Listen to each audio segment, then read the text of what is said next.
The positive start to the new year continued into February for mutual funds in Canada, with once again a majority of the Morningstar Canada fund indices posting strong gains. I'm here with Morningstar Canada fund analyst Adam Fish to discuss these results.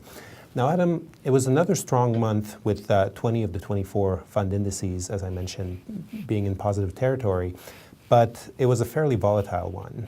That's right. If you look at the results at month end, they weren't necessarily representative of the ride that investors took to get there. During the last week of the month, there was an Italian election that gave rise to some uncertainty that some of the austerity measures that have been proposed may not pass.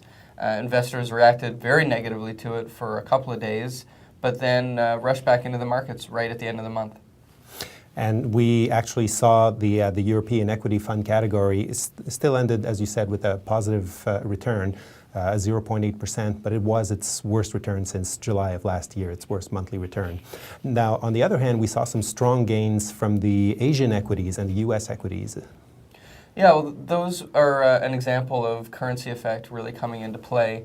Those markets did post positive returns, but not necessarily as positive in local currency as Canadian investors found them. But there was a depreciating Canadian dollar in the month, so Canadian investors got a bump of a couple percent because of that.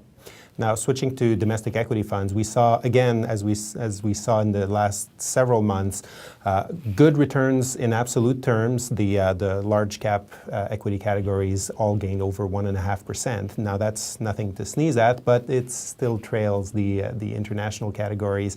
And once again, financial services were the main engine for domestic equities. Resources continue to struggle.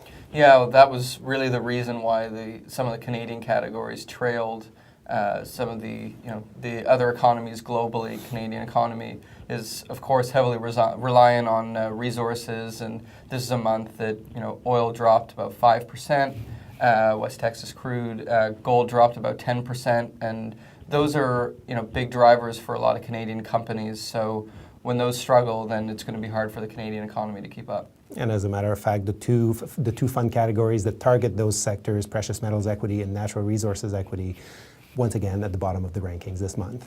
Thank you very much, Adam. And for more on Morningstar Canada's survey of fund performance for the month of February, please click on the link right below the video player and check back with us regularly for more news and updates.